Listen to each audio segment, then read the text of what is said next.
What's up, guys? Welcome back to the Average Joe Rating Climb. My name is not Joe, it's Nelson, but I'm going to be explaining my thought process behind every move, and we might cross 1700 in this video. So we have an English. Now, the English, e5 is always a good response. Knight f3 is not the move that I was expecting. Most people play knight c3. And to pre-move that, that's very interesting. Now, we have the option to attack the knight. Always want to consider this. When you have an option to push a pawn forward, you want to consider, where's the knight going to go? Well, you can't go here or here. But you do have these options over here. So what I think I might do is play knight c6. And now if I'm able to play e4, it's much more dangerous for the white knight because you can't really go anywhere at this point, okay? So they do stop that, which is probably a smart decision. And it looks like we might be going towards a King's Indian type of a setup. Let me go ahead and develop my knight. This is a nice, kind of a safe move. And then let's see how white's going to proceed. If they're going to continue with the King's Indian type of position or if they're going to do something else.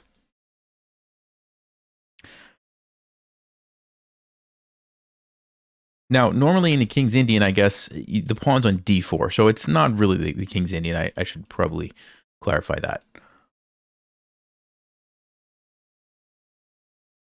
I guess King's Indian attack would be the right term if white decides to do this. Okay, so they bring out their knight, which seems like a pretty good move. And now I have a pretty critical decision of what do we do with this bishop? Because we definitely want a castle early. And we either go here to anticipate the pin coming here. We go to c5 to try to put it on an aggressive diagonal, although I think white could very easily play e3 at some point in the future. Or maybe we go to b4 and we try to play something like d5 like that. I'm going to go with e7. I don't think one is better than the other. I think they're both probably fine. So rather than overthinking it, let's just go bishop e7 and get ready to castle. Okay, and they do play bishop g5, kind of like I anticipated. I'm already ready to meet that. There's no pin. There's not really much to worry about. Let's go ahead and castle. And then we will move on to the last piece that we need to develop, which is this bishop over here on c8. Rook c1. Okay, interesting move. Usually people are going to be, getting this bishop out and castling. Rook c1, it's not a bad move. Just wasn't expecting it. Let's see. Can we play d5? I don't think so. He would take me and then he wins a pawn. Okay, so it's not really going to be an option for me. Let me just go d6. I want to get this bishop out. I do trap my bishop, but that's kind of a risk that I knew going into it when I played bishop e7. I was going to go for this slightly more passive position, but nothing, nothing wrong with it. Okay. I'm going to go with h6. And yes, I might be doing this to, maybe force a trade. But even if not, I'm going to use this as a square for my bishop to hide if I need to. So I can drop back here. So I don't lose my bishop to maybe a knight h4 or something like that. So bishop f5, drop it back here if I need to. That's my idea. Let's go ahead and continue with bishop to f5. Okay.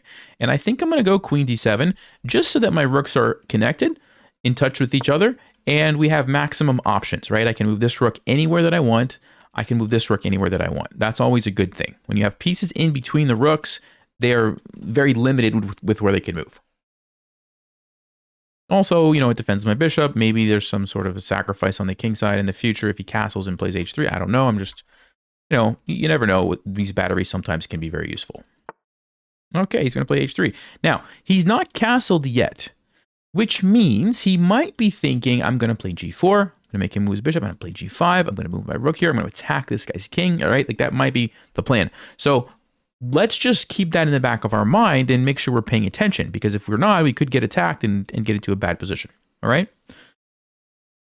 So that being said, general principle is you strike at the center if someone is attacking you on the flank. So how could I strike in the center? I think here I still lose a pawn, if I'm not mistaken. But what about here? Let's see. If you take me, then I could take here. That's interesting. If you take, I take, yeah, that one looks like a nice strike to open up things. So I think I will do that while he's not castled and before he launches an attack over here. I'm not even going to wait around to get attacked. I'm just going to bust things open. I just have to make sure. Takes. That could be fine. But I think here I would take the knight, the bishop. Yeah, and I believe we come out on top. All right, let's do it. And after we've kind of opened things up, it's going to be very easy for me to play rook e8 and line up here if that's what I want to do. Let's jump in with the knight. You'll notice the discovered attack here. Okay, he does decide to take. I could take either one, but this is just going to be a trade. I don't know how good that is for me. I think I'll just take this one. He takes me. I could just take back either way. Not a big deal. Okay, he does. Let's see. I think I'll take with the queen. Gets it onto the open file. Defends my bishop. I like that. Okay, he does castle. Probably smart. Gets the king out of the center. All right, so what are we going to do now? Well, let's just get a rook to the open file. Let's not overthink it. Just play rook e8. Probably going to bring this rook to d8, maybe play d5. I think my position looks good. If you compare the bishops, mine looks more active. I have more control than this guy does. And then the knights are pretty equal. And then everything else is pretty equal as well. So I think I have a slight advantage. Okay, so we have the option to take. He might take back either way. Don't really know how that benefits me. Queen here threatens checkmate. The problem is it's very easy to stop. He can play bishop f3. I'm thinking about the move knight e5 just to keep some more pieces on the board. And then maybe a move like queen g5 is a bit more dangerous. There's nothing wrong with trading. I think we could go into an endgame. That's not a bad decision. Let's see. The knight might hop to f5. Let's be careful. So if I do go here and he chases me away, I go back. We still have that covered. That's fine. Yeah, I think I will play this move. Just keep the pieces on the board and try to... A lot of times if you can pair your minor pieces together like this, you can create some opportunities. Notice how we're really getting pressure on these light squares, right? And so let's see if that turns into anything in the future, any kind of tactics for us. Still doing okay on time. We're on move 15. I think I'm moving at a decent pace, so that's not a concern just yet. All right, now it's time to consider. It's time to consider the checkmate threat. f3 creates some permanent weaknesses. Now maybe he can play f3, I move, and then f4, which would fork my pieces. Yeah, we don't want to do that, so I can't go there. Okay, so what else? What else do we do? Sometimes I'll play moves like this when I'm not really sure. It doesn't hurt my position, and it does, you know, stop potential ideas that my opponent might have. If I move my queen away and he jumps in here and starts attacking things. So that's just kind of like a waiting move of like, I'm not really sure what to do. Let me just do that. Okay, so here we do have the option now to take the bishop, and I am going to do that. Bishops generally on open boards are slightly better than knights. So it's a small thing, but I think that's a, you know, valid advantage that I have here, the bishop versus the knight. I'm going to go queen f6 for a couple of reasons. Number one, I'm just threatening to take the knight. I'm also putting my queen on a nice diagonal here. It looks very good. I'm controlling a lot of the board. And I'm clearing the way for my rooks if I maybe want to double up on the open file, half open file. It goes back to d4. It's a good move, I think.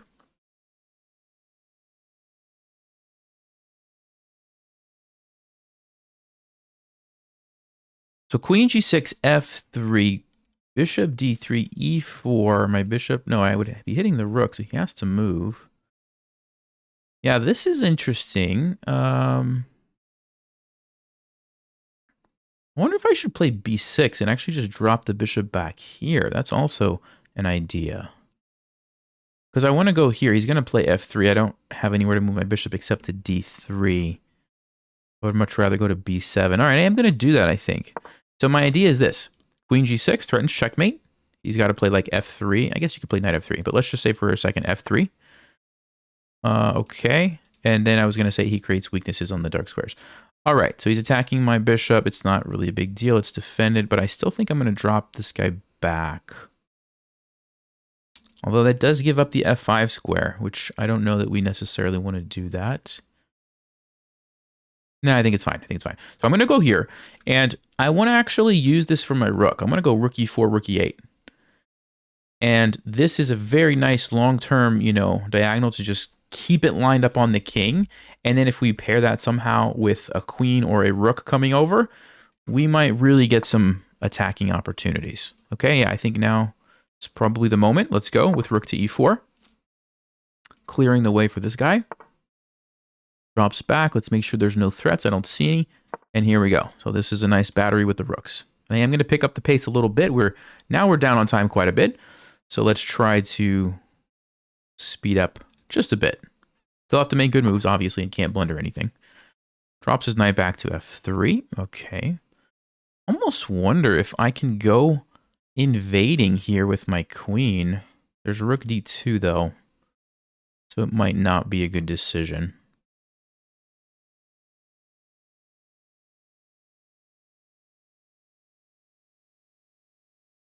Sometimes pushing the pawn like this can be a smart thing to do.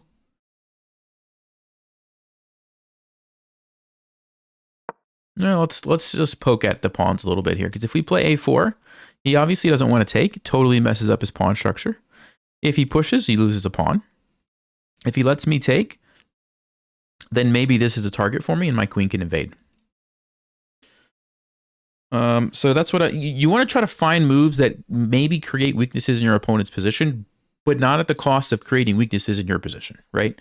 That's what I'm trying to do here. I don't think this really creates much weakness. I mean, you could say, okay, I've given up the b5 square, but I don't know. Is white really going to just go back where they just came from and, you know, do that? Maybe, but I don't think that's a huge problem for me. So, oh, they disconnected? No, they reconnected. Okay. They're back. They're back. Rook to d4. Okay. Yeah, that seems like a decent move. I think I will continue with a4. Again, I'm not worried if they take me, even though I lose a pawn. It's totally worth it to mess up the pawns like that. They don't take, which is smart. And I think I will take. Now, I could also push. It's kind of a long-term play of cementing these on the light squares, but you got to be careful because if you lose your pawn, you're going to regret that. All right, I am going to take it. I'm going to trade, I think. Let me see if I want to trade. Maybe I don't need to trade. Yeah, maybe I won't trade. And I'm going to get the A file. So this is a half open file, okay, because there's still some pawns on it of one color. It's called half open.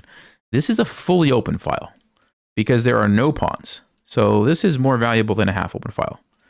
Of course, that's defended. Okay, so we're not losing a rook. And now we have all sorts of ways to invade. So this is looking great. As long as we don't lose on time here. Let's see, where's the knight going to go? Maybe to b5 to attack here. So let's keep an eye on that.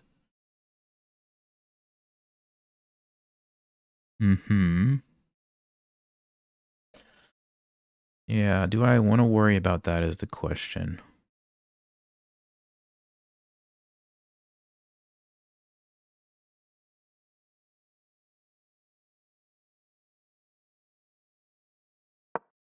Gonna go ahead and put my rook on the 7th rank. Or 2nd rank, excuse me. Yes, there's knight b5. I could defend. I'm not sure if I want to do that or not. Could also go on the offensive and try to start taking these pawns.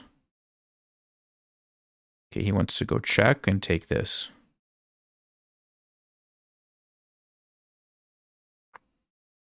Oh, that's a huge blunder, actually. Do you guys see that? That's a huge blunder.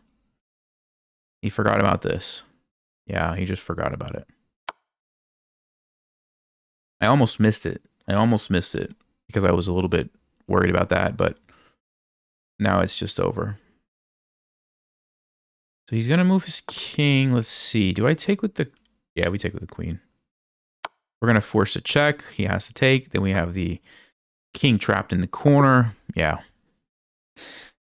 Okay, this was a great... I think this was a great example of like 1700.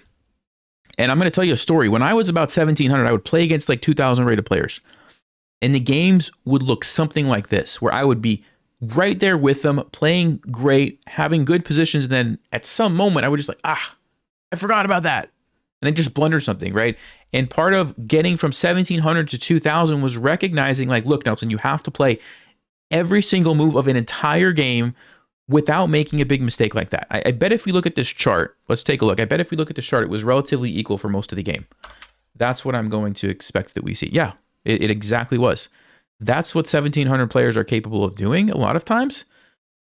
And then they just blunder something and they just lose, right? And you have to play the whole game without blundering. Yeah, they were just right there with me the whole game. Actually, that was a very well played game by our opponent. So, hope that makes sense. And let me jump into the next game here. We're black again. All right, we'll see. Okay, this time we have d4. Start with knight f6. Okay, we do have the option to play the Budapest Gambit, which was on my list of openings to play.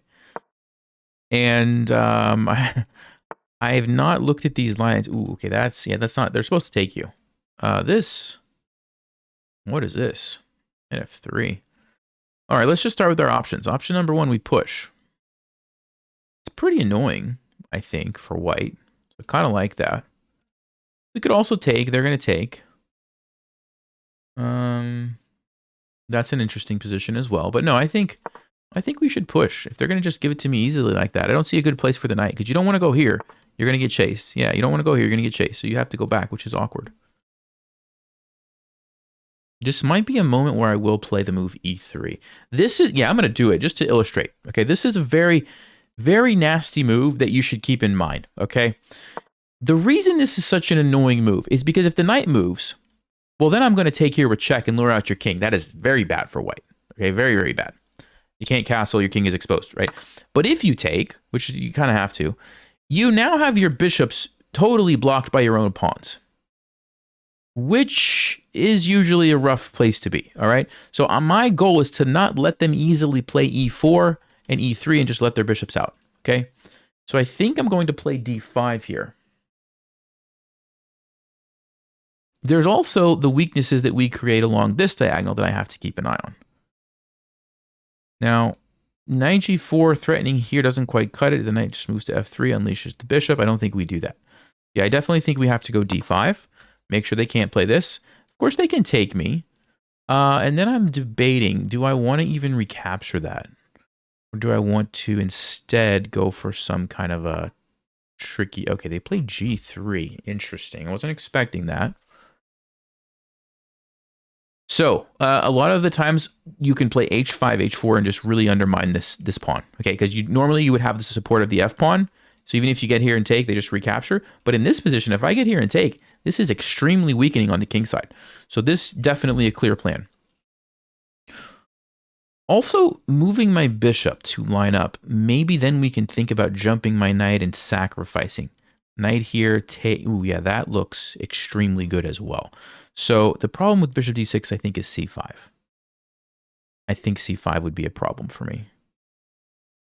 So with that in mind, I think I'm going to lean towards this approach. They want to play bishop g2 and castle, probably. Yeah, h5, bishop g2, h4. Definitely seems like it's going to cause some problems for my opponent. I'm going to go with that. And this is... You could argue that I'm not really following the rules of chess, okay? I'm pushing all my pawns. I've only developed one piece. But I'm doing it with very specific and clear threats. And so it's like when you're learning chess, you have to learn all the rules, right? And then when you really become good at chess, you learn when you can break the rules. That's what's happening here. Like, I know the rules. I'm supposed to develop my pieces in castle. But I also know that, like, if I play this way, I'm going to cause some problems for my opponent that are going to be hard for them to figure out. Okay, so I'm going to go ahead and take.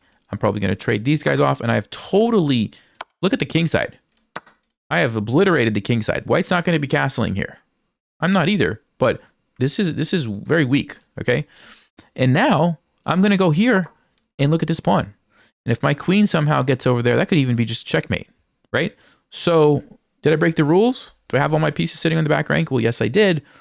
But I've accomplished what I set out to do, putting all this pressure on my opponent's king. All right, so I hope that makes sense. Why I'm breaking those rules in specific situations. It really all started going back here when I had the opportunity to push this pawn forward. Right, this is what created this. If I didn't have this move here, I would not be doing this with my pawn so early in the game. It wouldn't make sense. But because I did, that you could see this is a totally different story. Right? Imagine if this pawn was here. I would have a bad position. Okay, so they go there. And now we have to really actually pause because queen d6 threatens that. They take me, I take them, hits the knight. They jump into e5. It doesn't work. All right, so I think we do need to take it. We are hitting the bishop, so I assume bishop g2, right? Right. And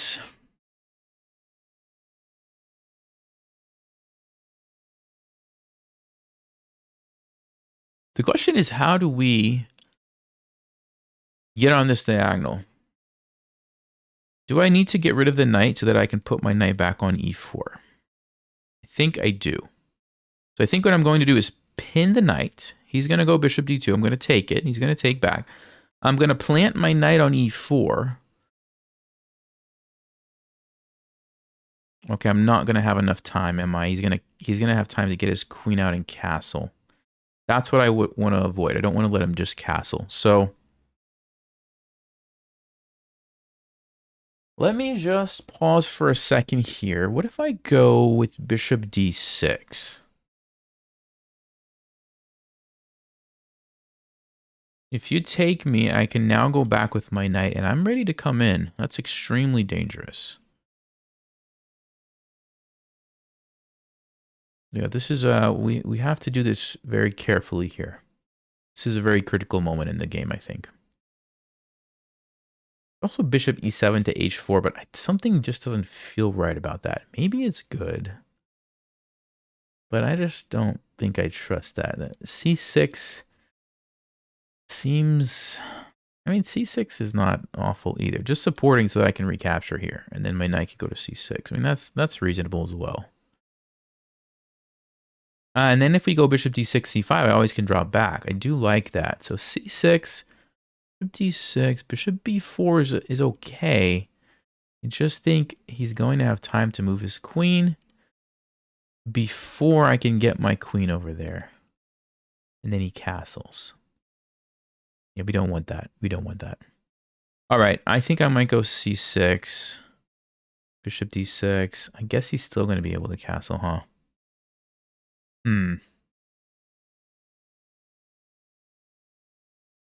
Yeah, this is tough. This is a very tough position, and I'm not exactly sure what to do, to be totally honest with you. All right, it's not the end of the world if he castles. It's not the end of the world. I'm going to go with bishop b4. I think getting my knight on e4 is very good.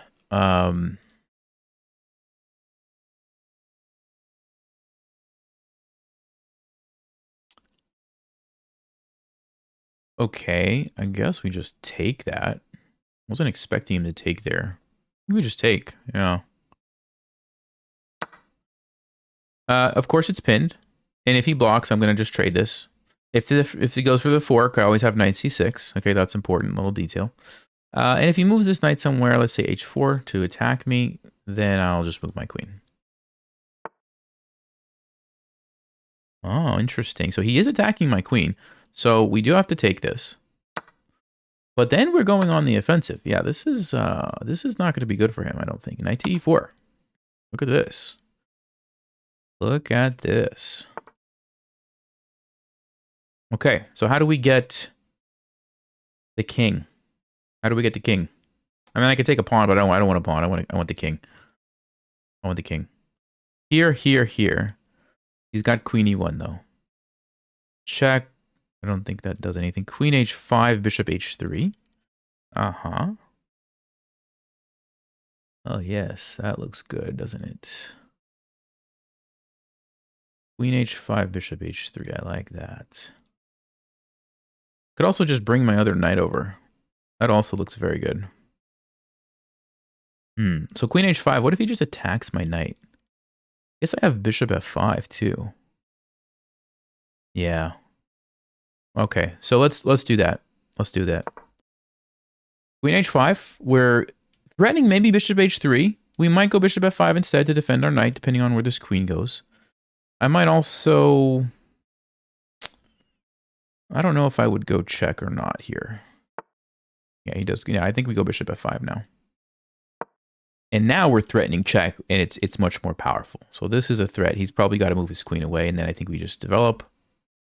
Probably here, because I might need to support the knight. Also, I don't want to walk into a pin. So knight d7, and then we're ready to... We could tuck our king this way. We could castle, and we're ready to attack. I mean, we've got a big attack now.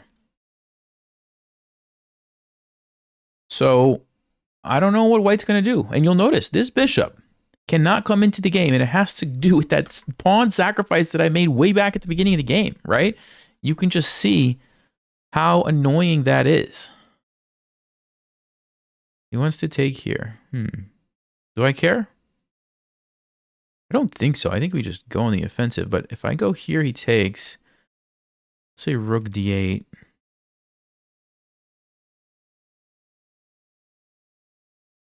Or I just immediately attack. There, check.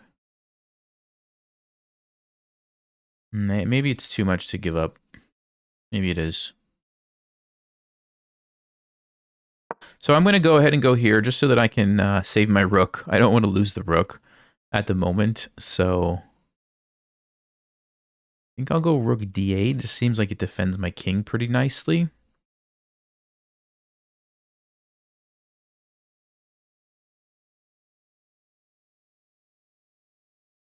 Normally I would go rook b8 to gain a tempo, but I think he's... Oh, bishop a3. Okay. Wow. All right. We have a tactic, but checked. It's just a trade, essentially. 3, 4, 5, 3, 4, 5. Yeah, we don't want to do just a trade. We need a bit more than that, I think.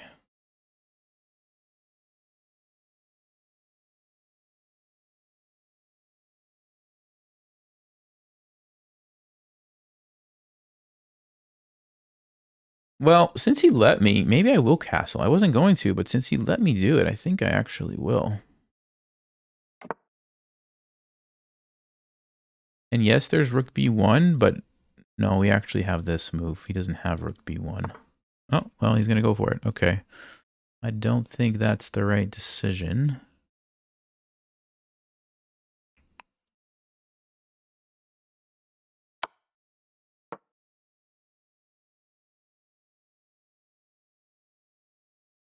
So we're going to take the rook.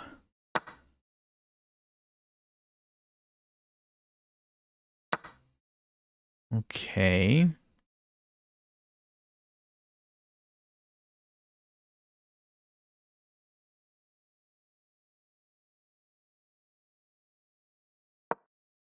Still a very tricky position. Very, very tricky with no time on the clock. So I'm going to have to really try to be careful, but at the same time, make moves quickly. Not easy to do. We got to watch out for this. Okay. Here, the knight's defended, so I'm bringing in another piece and attacking the queen, setting up something like this maybe. Very, very tense position. We do have knight g4. I still don't know what the follow-up... Oh, I guess we just take on e3. Yeah, we just do that. Is he going to move his queen too, though?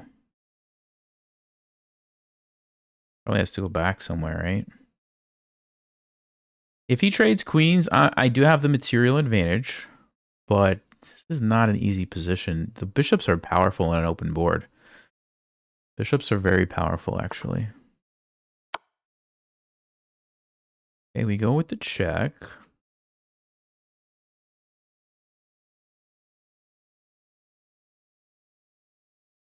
The knight's coming in. That's good. Let's see, what are his threats? That's what I need to identify. No, no, no. Potentially these pawns, not at the moment. Queen might swing over here. Here.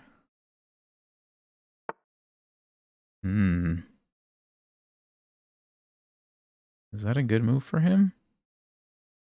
All right, I got to move, so I'm going to take it.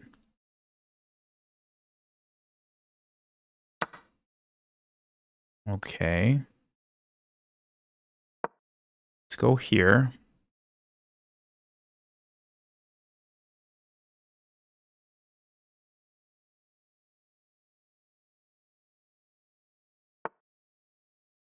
Yeah, I was just looking at that, actually. We got to stop the checkmate.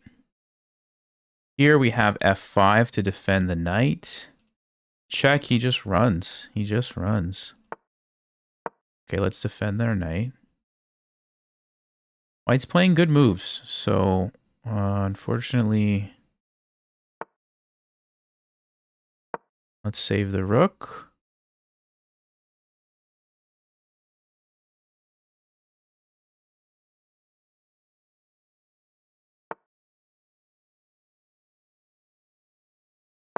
I think we can go here.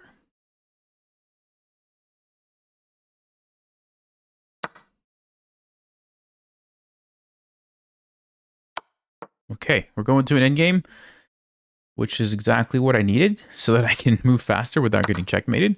And now, can we win in 27 seconds? Probably. Just gotta keep our rook safe from a bishop attack, but I think we can probably do this. Put the pawn on a light square. Let's pre-move this one. That should be a safe pre-move. Remove it over here.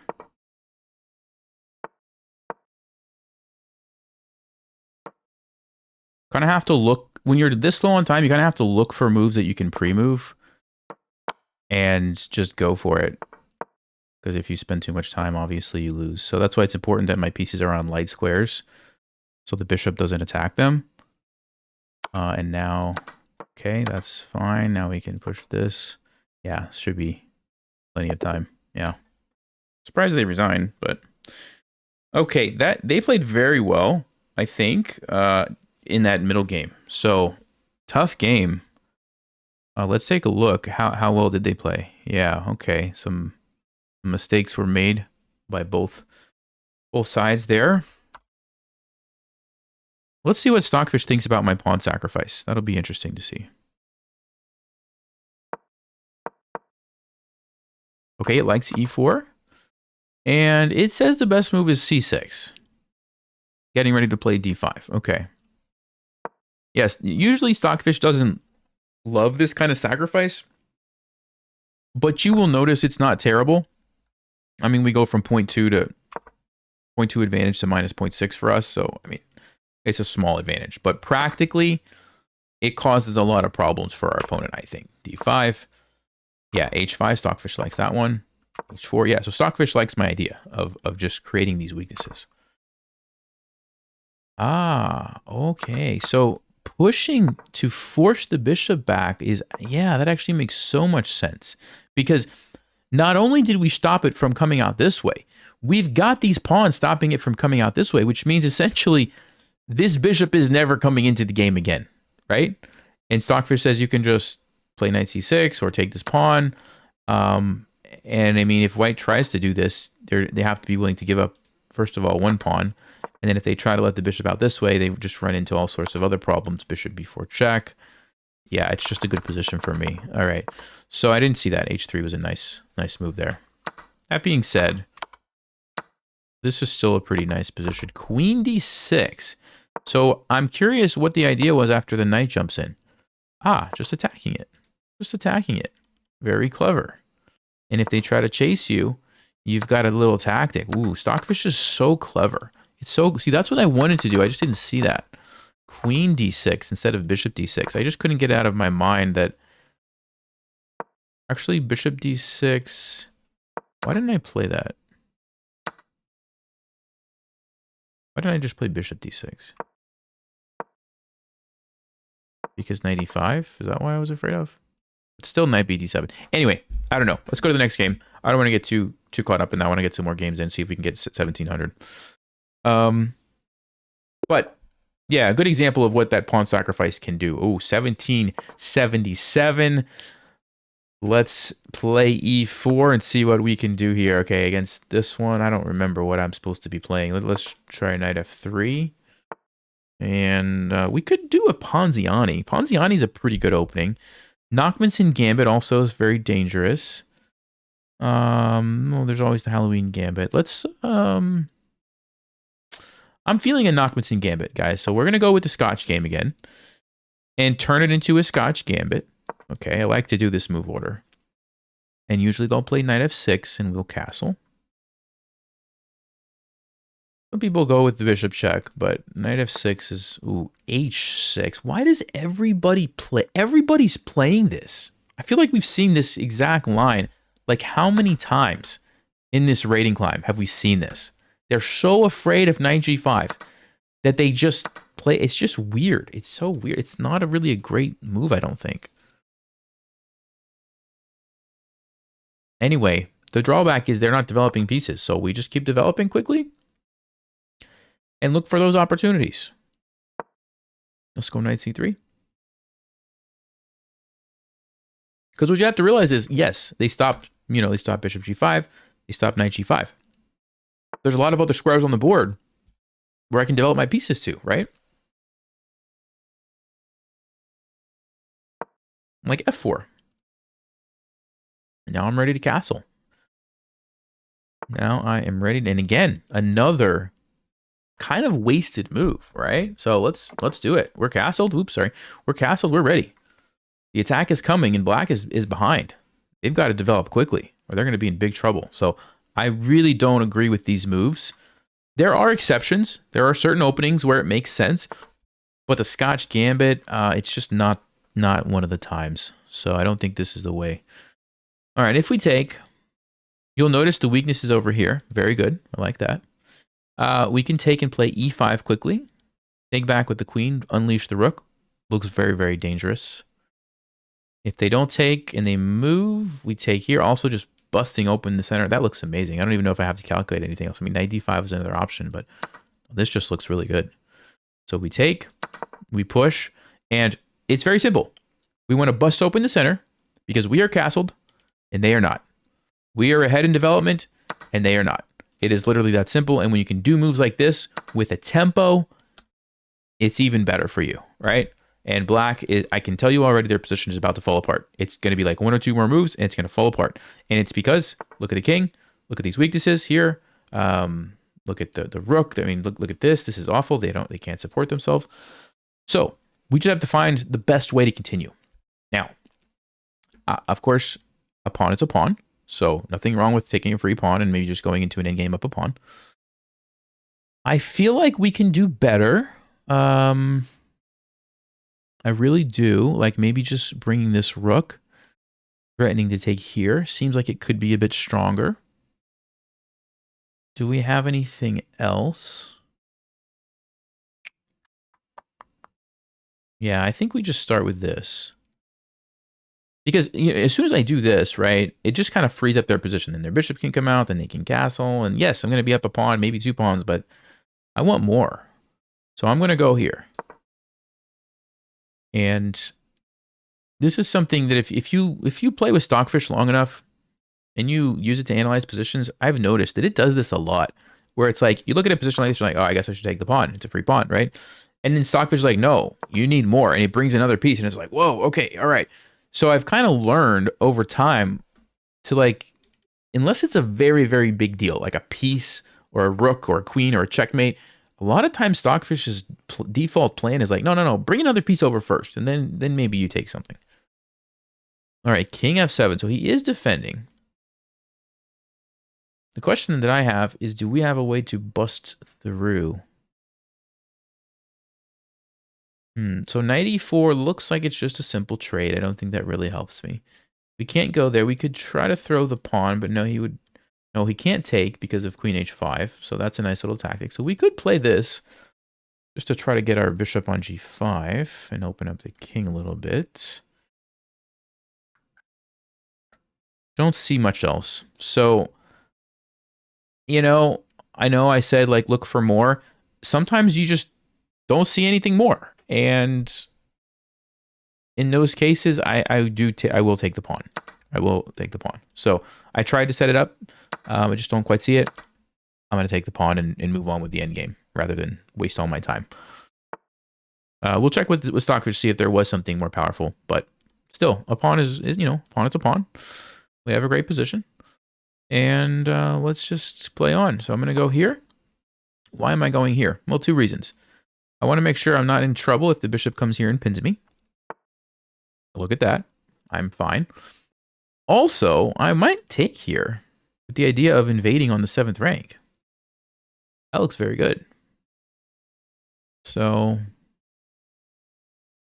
the question is, how badly do I want to do that? Takes. If the king takes, my knight can jump in. I play c3, kick the bishop. Very good. The pawn takes. I go check. Let's just say here. I take. He takes. I take. He takes. I take. He doubles. I defend. I'm fine. I'm up a bunch of pawns. I'm pretty happy with that position. I think it's worth it. Normally, I'm not giving up my bishop for a knight like this. This is a very powerful bishop. I'm giving it up for a knight. Why? But since I have the follow-up of the rook invading, that's extremely good. I'm going to make an exception. Again, it's all about learning the rules and then learning when to break the rules, right? I'm going to make the exception. Okay, he goes with the king, which now allows me to do this. Now, why is this such a good move? Because this is an annoying pin.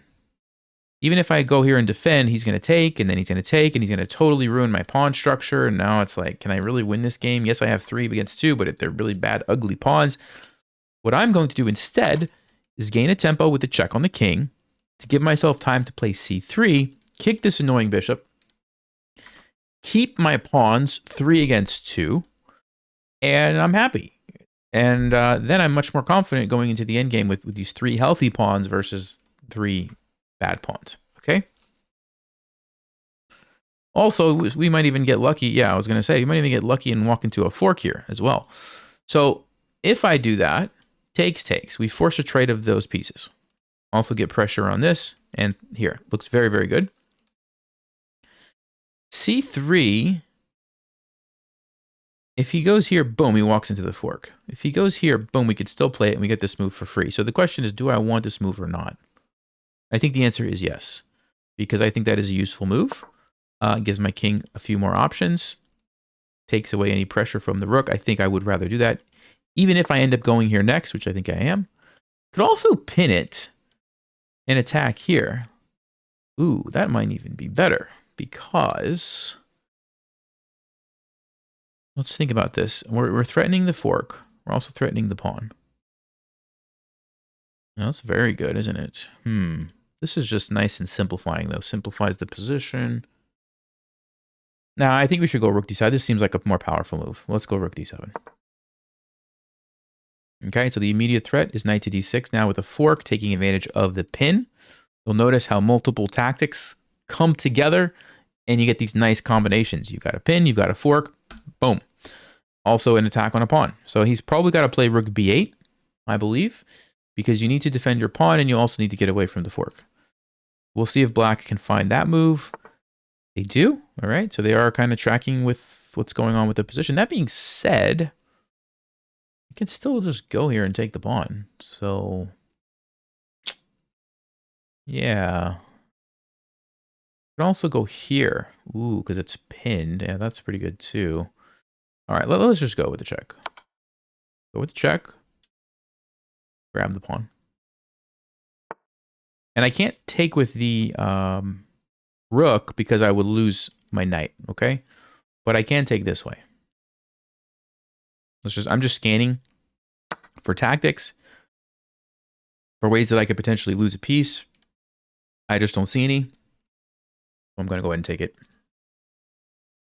And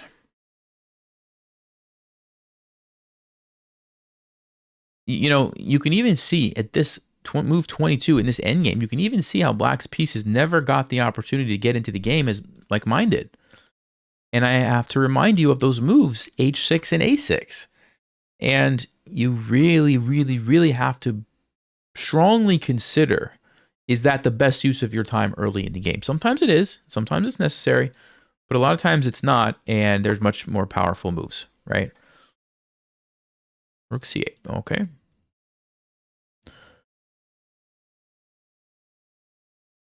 So I want to look for ways to simplify, because I'm up so many pawns. The more pieces I can trade, the easier the game is going to get for me.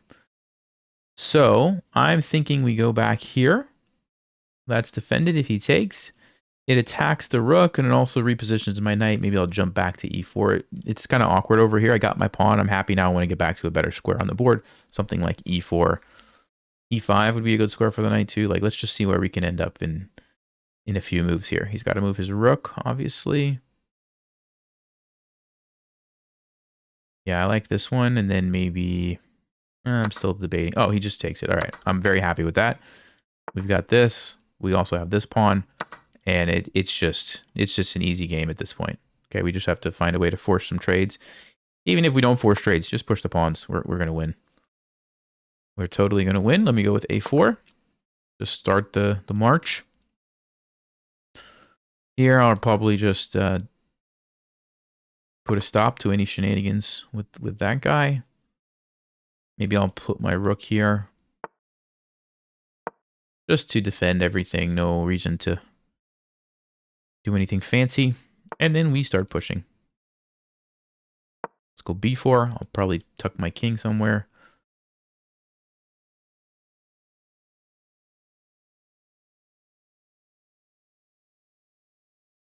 If he pushes, I'm probably going to stop it. I don't have to. I could probably let him push and then just push by. Not a big deal.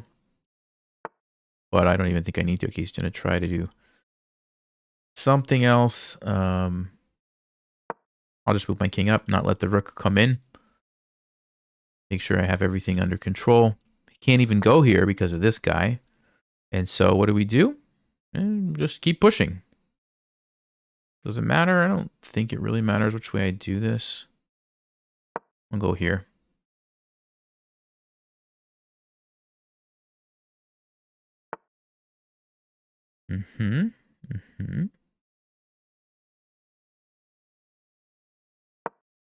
Let's come up. Probably gonna, if he attacks me, I'll probably defend. I could also consider taking and letting this. Okay, he doesn't do that. All right, that's fine.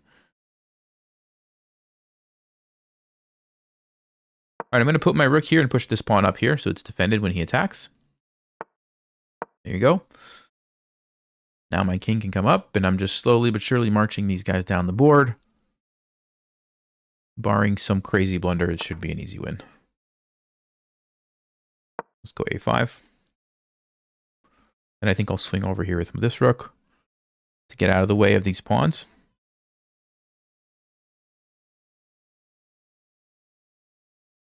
I mean, I say it's an easy win. You have to make sure you're careful that you don't give your opponent counterplay. Because if I just let him like move here and come here and like take all my pawns and then start pushing this down, yeah, you could lose the game, right? So I'm not going to let that happen. But apart from that, it should be pretty straightforward. So let's swing over. Like I said, I want to get out of the way so these guys can just push without the rook blocking them.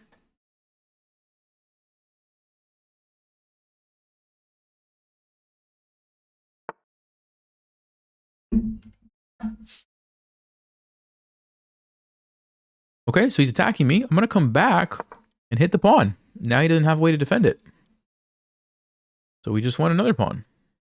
Not that we needed to, but why not? It's easy to do. Okay, again, I don't need to trade this. I'll just save my pawn. It's not going anywhere. I can do it next move. And I've got this beautiful pawn chain here.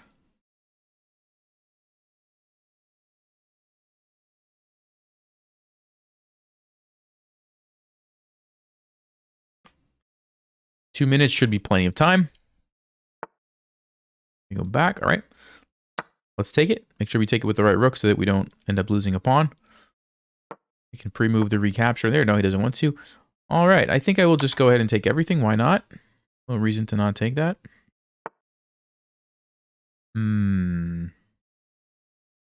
Let's go over here. Keeping everything defended.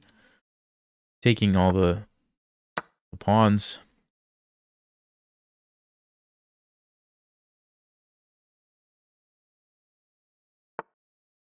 Okay.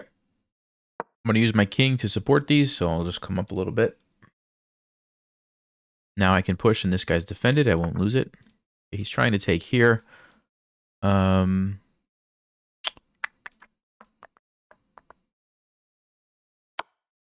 go check.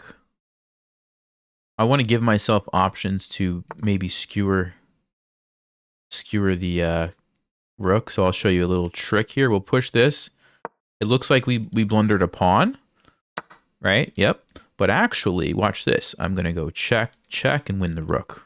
Okay, so fancy little technique there, because these kings got to go here or here and step in line with that guy.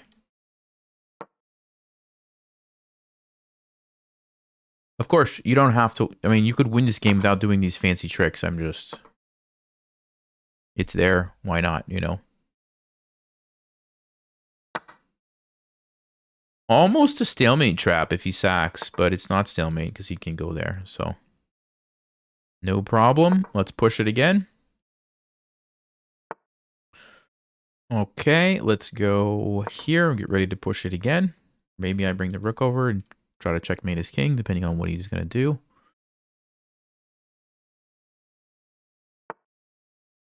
I think I'm just going to go here, force the king to get away. Just get away from there.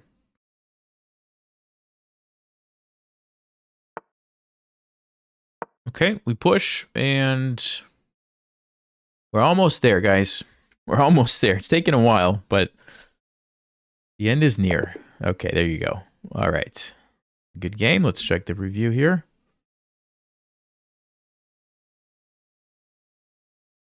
Okay, yep. About what I expected. And really, let's see what Stockfish says. Let's see how bad it thought those moves were. I'm curious. I think they're not good moves, but let's see. Yeah. I mean, you go from equal, it's just totally equal, to plus 0.6. That's a pretty sizable advantage for one inaccurate move. And then here it's +1, and you go from +1 to +2 points, almost +3. So just 2 moves of wasting time, and Stockfish is like, you're done for. It's over. Okay, and I castled, I captured, and I played e5. Yeah, that's exactly what Stockfish says. You go on the offensive. Here it actually Queen a4 check to win the queen, unless you play knight d7, and then bishop takes e5 was even more powerful. So I missed that one.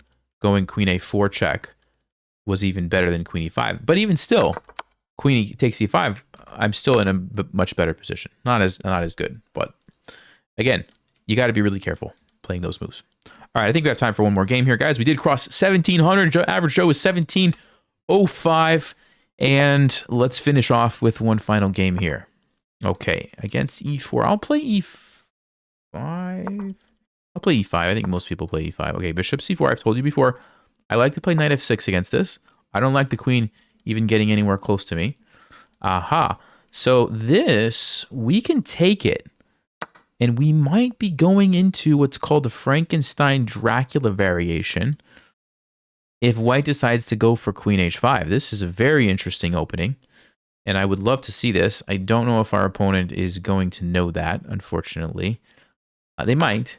No, they don't. Yeah, this is not the best version.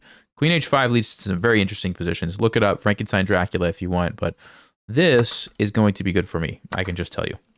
It looks bad. It looks like we're in trouble, but we're not. And it's because I think we have d5 here. Let me think about this for just a second. If you check me, this is all we have to consider. There's no check with the knight, so that's fine. It's the queen checks we have to be concerned about.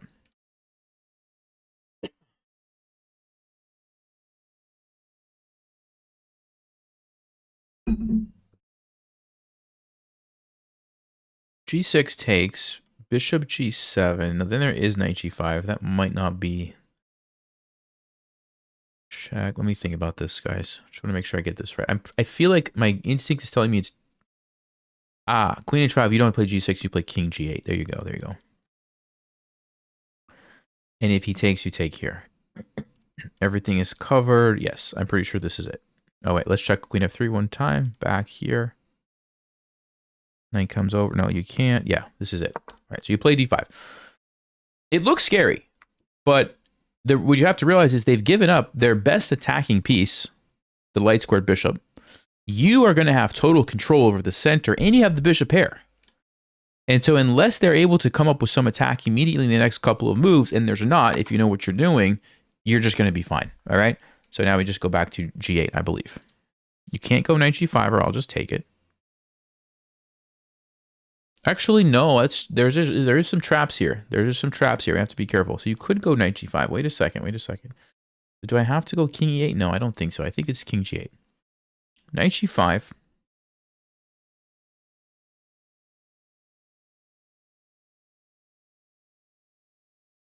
Maybe it's just queen D7. Yeah. It is tricky, don't get me wrong, but this is good for us. I know this is good for us. He's probably going to go knight g5. Oh, he didn't see it. Okay, knight g5 is a tricky move because if I take, look at this, check, and I'm actually getting mated. Bishop e6, queen takes is checkmate. But on queen d7, we were going to be holding everything together. Next move, we kick the knight away. Then we develop our pieces and we're happy. This, you know, is not going to be a problem for us. I'm probably just going to develop my bishop here.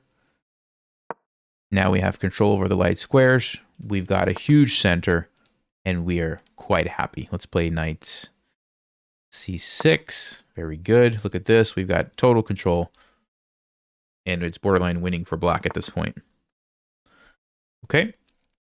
Let's just think about how we want to develop our pieces. I think I will go... He's probably going to castle. I think I'm going to go bishop. I don't know if I want to give up that, though. Maybe bishop b4 is fine. Bishop e7, queen d7, rook f8. That looks pretty good, too. Yeah, let's do that, actually. Let's do that. Bishop e7. I want to get my queen on d7 and then swing this rook over, make use of the open f file, and this huge center is going to be very, very nice. Okay, queen d7. Notice I'm keeping the two pieces defending here so we don't lose that critical pawn. Now we swing the rook over, and our king is totally safe.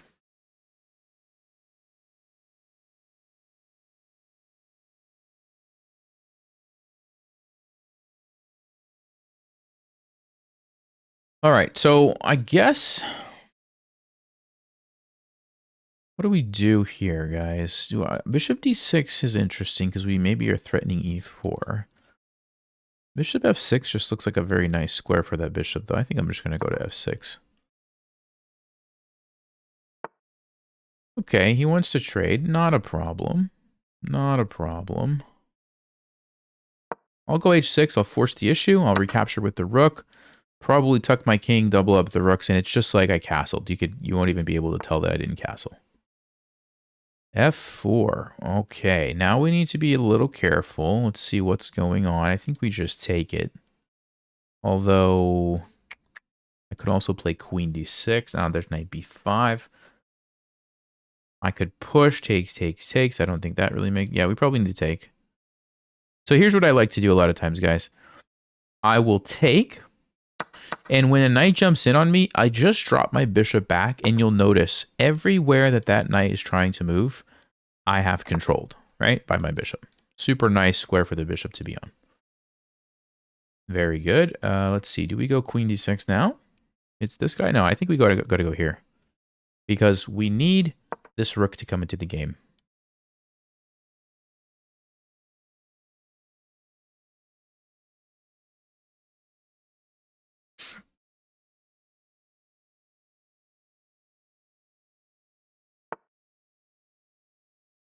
Okay, so he's attacking here. He also pinned himself, though. So let's think about this. Is there a tactic with g5 hitting the knight?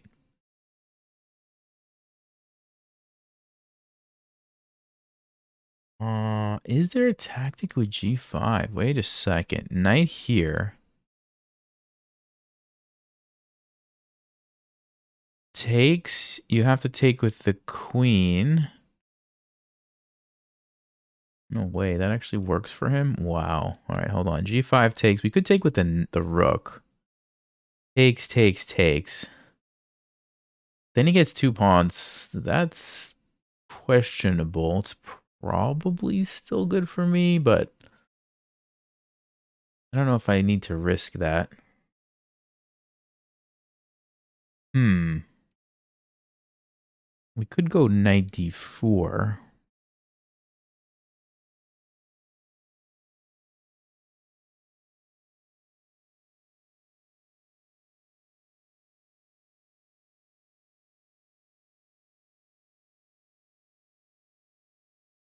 You know what? I might have a fancy move here, guys. Let's say g5 takes rook f5. Is that a fancy move?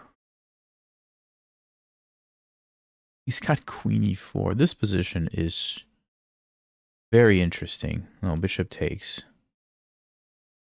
Anything takes, queen takes. Yeah, okay, that's the move. All right, I think we're good. This is quite complicated though.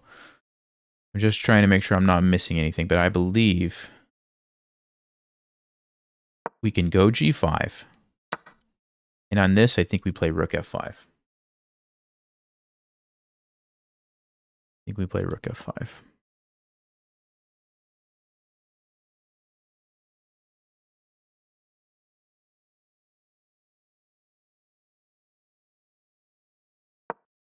The idea is we need to keep the pin because we have this pawn attacking it, but we have to watch out for this fork. And if I would have done anything else, like taking this, bam, I get forked, lose my queen. Or, okay, G4, but now we take the knight, which attacks the queen. He can't take with the knight because of this. And we just win a piece. So there you go. A very tricky position, but... And these are some of the details, guys, that will take you from 1700 to like 2000. When you start to notice those little details, right? Because I'm going to go out on a limb and say most people watching this video did not think about Rook F5 at this moment, right? Sorry. Maybe you saw G5, maybe you saw Knight takes D5, but did you see Rook F5, right? Like those are the moves that you really need to start seeing. And they're not easy. All right, Queen E3, and I guess now we just take another piece. Let's make sure he has no checks on my king that would cause me any problems. Nope, we're good. And just like that, we're up 2 pieces. All right, let's just defend. No reason to do anything fancy here.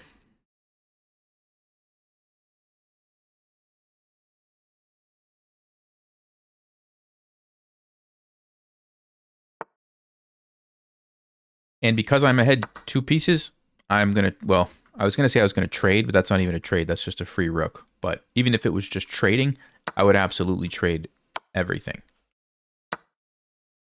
Okay, I see that my queen can invade. Yeah, looks good.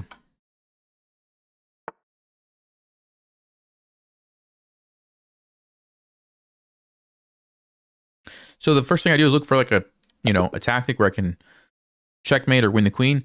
If I don't see it, I was going to just take here, force the queen trade, and then push this, get a queen, easy win. Okay, that was going to be the plan. Let's check the game review.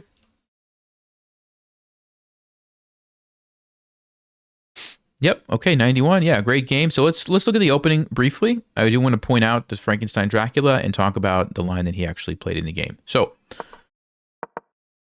this is a line, but you have to understand that if this happens, you need to play Queen H5. This is the line. If you do what they did, you're not going to get in a good position. Also, if you take here, you're not going to get into a good position because D5. Look at that eval bar. It's saying, look, black is doing just fine here. You get your piece back. You get more control over the center.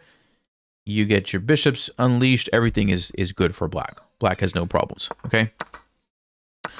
And also, like we saw in the game, bishop takes F7. We take... Even though this looks scary, yeah, D5 is the best move. And on Queen H5, oh, you can play G6. Okay, and what's the response here? This one I don't remember. Oh, my. I don't know if I've seen this line. Bishop H6? Ooh. So you unleash the defense, you stop Knight G5, and you're still threatening the knight, and if it moves anywhere... Boom. Wow, what a nasty move. Bishop to H6. Wow, that's a good one to remember, guys. I didn't actually remember that. Okay.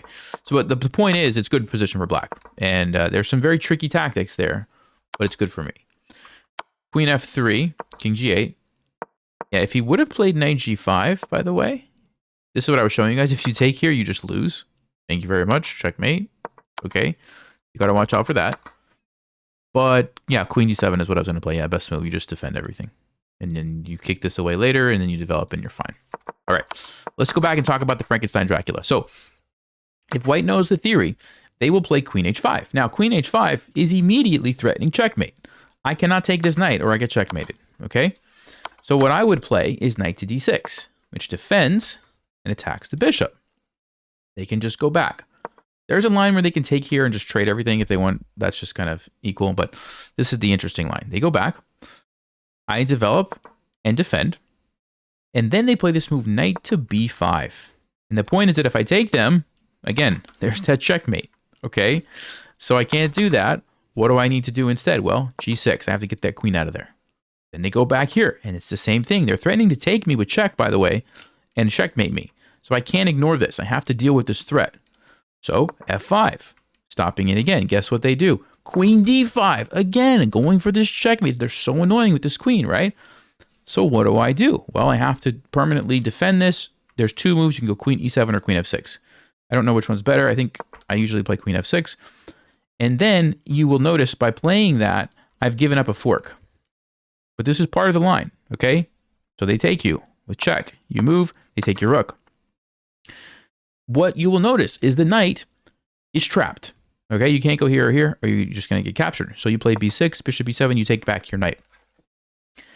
And what ends up happening, let me see what the book move is here. The book move is d3. There's a b7, then white can play all sorts of things. Let's just say they sack it for the pawn. What has happened? Well, we lost a rook and a pawn, but we got a knight. So, okay, we got something. And you will notice we have a massive center, and we have a huge lead in development. We have three pieces. These knights are actually very dangerously placed in the center of the board, and white is not developed yet. So it's a crazy position. Snackrifice says it's equal, but practically speaking, it's anybody's game. It's wild. It's nuts. There's even some lines where the queen gets trapped, but that's okay for white, and they get compensation. And it's a really fun opening. Frankenstein Dracula variation. Check it out if you want. And yeah, super interesting stuff. So thank you guys. That's going to do it. We crossed 1,700, and I will see you next time. As always, stay sharp, play smart, and take care.